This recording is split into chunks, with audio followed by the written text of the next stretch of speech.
ఇంతకుముందు నేను చెప్పాను కదా, మన కోసం ఇక్కడ స్టేజ్ పైన చాలా విషయాలు చెప్పడానికి మేడం వస్తున్నారు అని.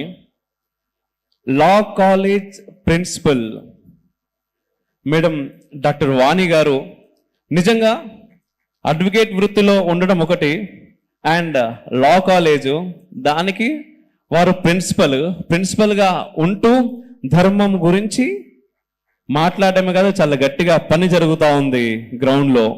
ఒకసారి గట్టిగా చప్పట్లు.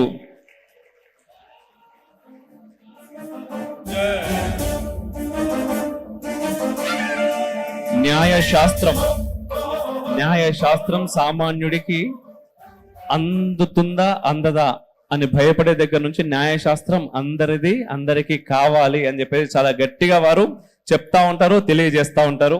వారి మాటల్లో మనం విందాం. అందరికీ నమస్కారం. ప్రత్యేకంగా ఇది నా 2వ సనాతన కాన్క్లేవ్. ఈ కార్యక్రమానికి ప్రత్యేకంగా నన్ను పిలుస్తున్న అమోఘ్ గారికి హృదయపూర్వక ధన్యవాదాలు. సో నాకు ఇవాళ ఒక టాపిక్ ఇచ్చారు. నేను ఇదే ప్రాంగణంలో ఉండే లా కాలేజీకి ప్రిన్సిపల్ అండి. మా పిల్లలు ఏ కార్యక్రమం చేసినా ఈ గ్రౌండ్, ఈ హాల్లోనే చేస్తాము. ఈ చుట్టుపక్కల మీరు గమనించినట్లయితే దేశభక్తులు, దేశానికి సేవను అందించిన వాళ్ళ చిత్రపటాలు మీకు కనిపిస్తూ ఉంటాయి. ఇవి ఎప్పటికీ మాకు, మా పిల్లలకి ప్రేరణ. అయితే లా అనగానే సెక్యులర్గా మాత్రమే ఉండాలి. ఇది ఇంతవరకు మనం నేర్చుకుంటున్నటువంటి విషయం. నాకు టాపిక్ ఇచ్చారు, న్యాయశాస్త్రం లేదా చట్టాల యొక్క అవగాహన కేవలం అడ్వకేట్లకు మాత్రమే ఉండాలా, మిగతా ప్రజలందరికీ ఉండాలా? అది నాకు ఇచ్చినటువంటి టాపిక్. మీరు చెప్పండి, అవసరమా కాదా? మా దగ్గర స్టూడెంట్ కాంపోజిషన్ ఎలా ఉంటుందంటే 18 ఏళ్ల దగ్గర నుంచి 80 ఏళ్ల వాళ్ళు కూడా ఉంటారు. ఒక్కొక్కళ్ళకి ఒక్కొక్క రీజన్ ఉంటుంది లా కాలేజీలో విద్యను అభ్యసించటానికి. వారి సొంత వ్యవహారాలు కావచ్చు, సొంత ఇష్యూస్ కావచ్చు, కొట్లాటలు కావచ్చు, భార్యాభర్తల తగాదాలు కావచ్చు, ఏదైనా సరే. చట్టం తెలియకపోతే అడ్వకేట్స్ మమ్మల్ని మోసం చేస్తున్నారండి, చట్టం తెలుసుకుందామని వచ్చామనేటువంటి వాళ్ళే చాలామంది ఉంటున్నారు. సో దీన్ని బట్టి మీకందరికీ తెలియాల్సింది ఏంటంటే చట్టం చాలా అవసరం. అయితే ఇక్కడ ఒక డేంజర్ ఉందండి. చట్టానికి టెక్నాలజీకి మధ్యలో ఒక చిక్కు ముడి ఉంది. టెక్నాలజీ గనక భర్త, నేను ఎప్పుడు ఇదే ఉదాహరణ మా క్లాస్లో కూడా ఇస్తాను, మీకు కూడా ఇస్తున్నాను. టెక్నాలజీ అనేది భర్త లాంటిది, చట్టం అనేది భార్య లాంటిది. భర్త దూసుకు వెళ్ళిపోతూ ఉంటాడు, వెనకాల ఆయన అందుకోవటానికి భార్య కష్టపడుతూ చీరను సర్దుకుంటూ అడుగులు వేసుకుంటూ వెళ్తూ ఉంటుంది. అంటే మనం ఎన్ని చట్టాలు చేసుకున్నా టెక్నాలజీ పేరుతో జరిగే మోసాలు, వాటి వల్ల మనం అందరం నష్టపోయే విషయాలు ప్రతిరోజు మనకి తెలుస్తూనే ఉంటాయి. కాబట్టి చట్టం యొక్క నాలెడ్జ్, అవగాహన ప్రతి ఒక్కళ్ళకి అవసరమే. మా శిష్య బృందం కూడా ఉన్నారు ఇక్కడ. ఓకే, ఎనీవే, సో ఈ చట్టాన్ని గురించి చెప్పాలి అంటే మనకి అన్యాయం ఎక్కడి నుంచి జరిగిందంటే మనకి ఇండిపెండెన్స్ వచ్చిన దగ్గర నుంచి అన్యాయం జరుగుతూనే ఉంది.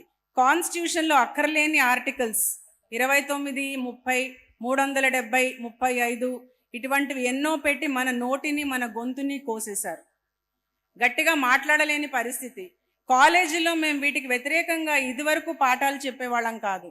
నిజంగా 2014 నుంచే మనకు స్వాతంత్రం నిజంగా వచ్చిందేమో, కానీ ఆ తర్వాత నుంచే కాలేజీలలో కూడా మేము నోరు తెరిచి హిందువుల పక్షాన నిలబడి వాళ్ళకి జరిగిన అన్యాయాన్ని గొంతెత్తి క్లాసులో కూడా చెప్పుకోగలిగినటువంటి పరిస్థితిలోకి మేము ఉన్నాము. అంతవరకు నోరెత్తి మాట్లాడితే మా ఉద్యోగాలకి భరోసా లేదు. అటువంటి పరిస్థితి నుంచి ఇవాళ మనం చాలా దూరం ప్రయాణం చేశాము. అయితే చాలా దూరం అన్నది ఒక్క అడుగు మాత్రమే, ఇంకా వేయాల్సిన అడుగులు చాలా ఉన్నాయి. అయితే ఇప్పుడు లేటెస్ట్గా నాకు టైం లిమిట్, నాకు 15 నిమిషాలు ఇచ్చారు, నాకు అక్కర్లేదండి, 5 నిమిషాలు చాలు. చెప్పదలుచుకున్న సూటిగా చెప్తే చాలా 5 నిమిషాలు. కొత్తగా ఇప్పుడు వచ్చేటటువంటి ఎన్నో మోసాలు, సైబర్ ఒఫెన్సెస్ అనే వాటి గురించి నేను ఒక 2 ముక్కలు చెప్తాను. ఈ మధ్య బాంబేలో ఒక కేసు రిజిస్టర్ అయింది. ఒక అమ్మాయి పోలీస్ స్టేషన్కి వెళ్ళి నా మీద రేప్ దాడి జరిగిందండి అని కంప్లైంట్ ఇచ్చింది. సో నార్మల్ రేప్ కేసు అనేసరికి పోలీసులు కూడా అవునా, ఎక్కడ, ఏ ప్రాంతంలో, ఏం జరిగింది, ఎవరు చేశారు, ఏమన్నా అనుమానం ఉందా నీకు అని అడిగారు. ఆ అమ్మాయి చెప్పింది, నాకు రేప్ జరిగింది ఫిజికల్గా కాదు, వర్చువల్ స్పేస్లో రేప్ జరిగింది. వర్చువల్ స్పేస్లో రేప్ జరగడం ఏంటో పోలీసులకు అర్థం కాలేదు. అయితే మీరు ఇక్కడ తెలుసుకోవాల్సింది ఏంటంటే, టెక్నాలజీ అండ్ ఏఐ ఉన్నటువంటి ఎంతోమంది పిల్లలు మనకు తెలియకుండానే ఎన్నో యాప్స్కి సబ్స్క్రిప్షన్స్ చేసుకుంటారు. ఆ యాప్స్లో వాళ్ళు మీకు డైరెక్షన్స్ ఇచ్చి ఇలా చేయండి అలా చేయండి అని చెప్తూ ఉంటారు. మీరు ఆ యాప్కి సబ్స్క్రిప్షన్ చేసుకుంటే ఒక కోటు ఒక సూటు మీకు గిఫ్ట్గా ఇస్తున్నామంటారు. అవి మీరు వేసుకుంటే అవతల వాడు స్క్రీన్ మీద ఏం చేస్తూ ఉంటాడో అది మీకు శారీరకంగా జరిగినటువంటి భ్రమ కలుగుతూ ఉంటుంది. నేరాలు ఈ రకమైన రూపును చెందుకున్నాయి. ఒకప్పుడు మన ఇంటికి దొంగలు వస్తారేమో అని తాళాలు పెట్టుకుని కూర్చునే వాళ్ళం. ఇవాళ ఇంటిని మీరు వదిలిపెట్టిపోయినా నష్టమేం లేదు. దీన్ని మాత్రం కాపాడుకుంటే చాలు, దీన్ని మాత్రం తాళం వేసి పెట్టుకుంటే చాలు. ఎందుకంటే ఈ జరిగే థెఫ్ట్స్ కానీ, సైబర్ థెఫ్ట్స్, సైబర్ దాడులు, impersonations, credit card frauds, banking frauds, ఇవన్నీ మీరు తెలుసో తెలియకో డౌన్లోడ్ చేసుకునేటటువంటి యాప్స్లో ఉన్నాయి. కాబట్టి కేర్ఫుల్గా ఉండండి. అండ్ ఎంత భర్త పరిగెడుతున్నా కూడా భార్య అందుకోలేని పరిస్థితి. ఎందుకంటే మనం చట్టాలు చేయాలంటే చాలా ప్రొసీజర్ ఉంటుంది. దానికి సంబంధించిన బ్లూ ప్రింట్ కావాలి, బిల్స్ తయారవ్వాలి, మళ్ళీ పార్లమెంట్లో దాన్ని వాదించాలి, ఓటింగ్ జరగాలి, తర్వాత రాష్ట్రపతి గారి సంతకం కావాలి. ఇవన్నీ అయ్యే లోపల టెక్నాలజీ రోజు రోజుకి ఎగిరి గంతులేస్తూ కొత్త మార్పులు చెందుతూనే ఉంది. అయితే ఇవి మీరు అందరూ మీరే కాకుండా మీ పిల్లలందరికీ కూడా నేర్పవలసినటువంటి జాగ్రత్త. సెల్ ఫోన్ని జాగ్రత్తగా వాడుకోండి, ల్యాప్టాప్ని జాగ్రత్తగా వాడుకోండి. ఎక్కడ మీ పాస్వర్డ్స్ ఇవ్వకండి, ఎక్కడ మీ ఓటీపీలు ఇవ్వకండి. ఆథెంటికేషన్స్ మీకు తెలియకుండానే వాళ్ళు మీ ఫేస్ని కానీ మీ వీటిని కానీ వాళ్ళు క్యాప్చర్ చేస్తూనే ఉంటారు. ఇది ఒక విషయం. రెండో విషయం నేను చెప్పదలుచుకున్నది ఏంటంటే, మన న్యాయస్థానాలు కూడా వారి వంతు కృషి, ఫ్యామిలీ సిస్టమ్ని బ్రేక్ చేయడానికి వారు కృషి చేస్తూనే ఉన్నారు. మొదటిసారి ఏం చెప్పారు? డైవోర్స్ ఈజ్ యాక్సెప్టబుల్ అన్నారు. భార్యాభర్తలు విడిపోతే తప్పు లేదని నేర్పించారు. మనకి మనుశాస్త్రంలో కూడా ఉంది, భర్త నపుంసకుడైతే భార్య వదిలి వెళ్ళవచ్చు, భర్త అడవులకు వెళ్ళిపోతే సన్యాసిని తీసుకుంటే వదిలి వెళ్ళవచ్చు అన్నారు. కానీ దాన్ని ఇవాళ రకరకాలుగా వాటిని ఇంకా ఎన్నెన్నో జోడించి ఎన్నో గ్రౌండ్స్ తీసుకొచ్చి వాటికి డైవోర్స్ ఇవ్వచ్చు అని చెప్తున్నారు. చాలా తేలిగ్గా డైవోర్స్లు ఇస్తున్నారు. మా శిష్యులే ఎంతోమంది కేవలం కుటుంబాలను విడదీస్తూ వాళ్ళ ఇళ్ళు నిలుపుకుంటున్నారు, కోట్లు గడిస్తున్నారు. ఇది ఎంతవరకు నిజమో ఆలోచించండి. ఫ్యామిలీ సిస్టమ్ ఎప్పుడైతే బ్రేక్ అవ్వటం మొదలవుతుందో సొసైటీ కరప్ట్ అయిపోతుంది, సొసైటీ రాట్ అయిపోతుంది.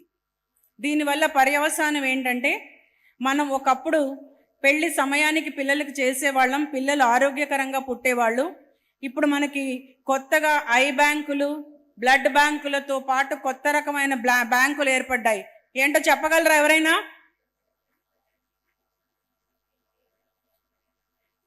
ఐ బ్యాంక్, బ్లడ్ బ్యాంక్ కాకుండా కొత్త బ్యాంకులు, వీటి గురించి మీరు విన్నారో లేదో. మీరు ఉస్మానియాకి వెళ్తే స్కిన్ బ్యాంక్ కూడా కనబడుతుంది. మీకు ఏదైనా బర్న్ ఇంజరీస్ ఏమైనా జరిగితే స్కిన్ రీప్లేస్మెంట్ చేస్తారు, దాన్ని స్కిన్ బ్యాంక్ అంటారు, ఐ బ్యాంక్ అంటారు, బ్లడ్ బ్యాంక్ అంటారు.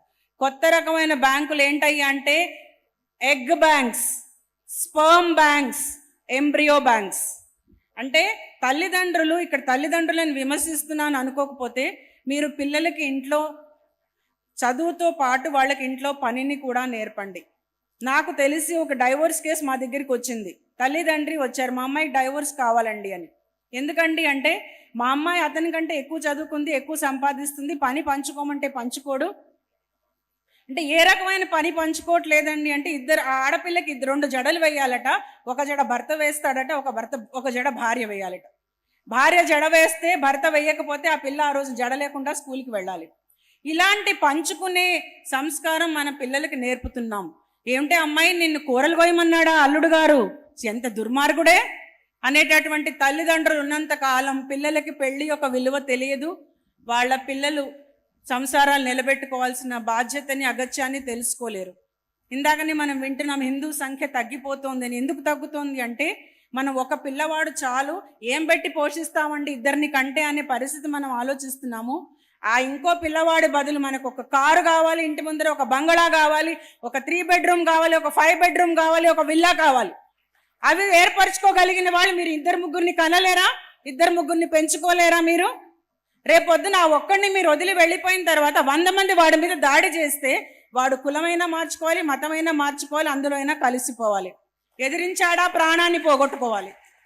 ఇటువంటి పరిస్థితి మనం మన పిల్లలకి తయారు చేసి పెడుతున్నాం. లేవగానే చదువెంత ముఖ్యమో, మనం లేవంగానే వాళ్ళకి పుస్తకం మాత్రమే చేతిలో పెట్టి అన్నం ముద్దలు నోట్లో తినిపించి వాళ్ళని ఎందుకు పనికి రాకుండా చెయ్యకుండా వాళ్ళకు వ్యాయామాలు, ఇంటి పనులు, మన కల్చర్, మనకు సంబంధించిన దేశభక్తిని వీటన్నింటినీ కూడా తల్లిదండ్రులే నేర్పించాలి పిల్లలకి. ఆ రకంగా మీరు చెప్తే ఒకప్పుడు మెటర్నిటీ వార్డ్స్ ఉన్న రోడ్లు కళకళలాడుతూ ఉండే మెటర్నిటీ వార్డ్స్ చోటుల్లో ఇవాళ మనము స్టెరిలైజేషన్ అండ్ ఇన్ఫర్టిలిటీ క్లినిక్స్ని చూడాల్సిన అగత్యం మనకు ఏర్పడేది కాదు. వీటన్నింటికి సంబంధించిన చట్టాలు కూడా తీసుకురావాల్సిన అవసరం ఉండేది కాదు. కోర్టులన్నీ ఏం చేస్తున్నాయి, విడగొట్టండి, చిన్న చిన్న రీజన్స్ పర్వాలేదు, క్రువెల్టీ.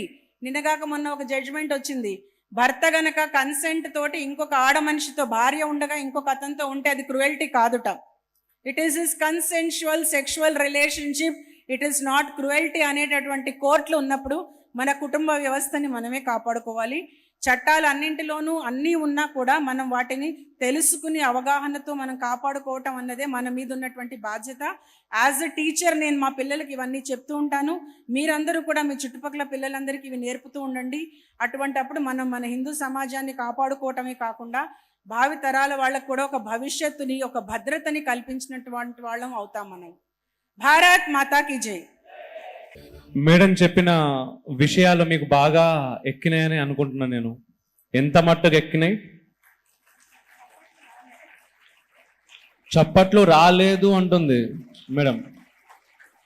వినబడలేదా, అర్థం కాలేదా? వినబడి అర్థమైనా కూడా మేము పాటించలేము అనుకుంటున్నారా మేడం? తప్పకుండా పాటిస్తారు అని చాలా గట్టిగా చెప్తున్నారు. ఎస్, పాటించాల్సినటువంటి అవసరం ఉన్నది. వాస్తవ ప్రపంచంలో ఈరోజు మన కళ్ళ ముందు కనిపిస్తున్నవే అన్నీ, వాటి నుంచి బయటకు ఎలా రావాలి అనే విషయం చాలా స్పష్టంగా మేము లవ్ జిహాద్ కేసులు పర్టికులర్గా హైదరాబాద్లో కేసెస్ మా దృష్టికి వచ్చినప్పుడు రాత్రులు అన్నం సహించు నిద్ర పట్టదు.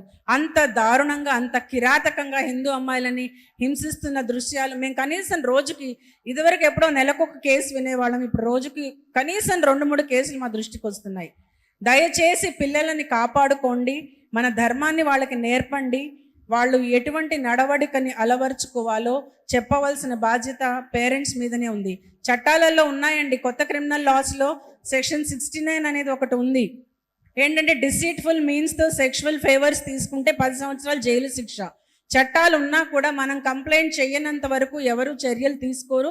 ఆలోచించండి. మాలాంటి వాళ్ళం ఎంత బాధపడ్డా, మొత్తుకున్నా జరిగేవి దారుణాలు మాత్రం ఆగటం లేదు.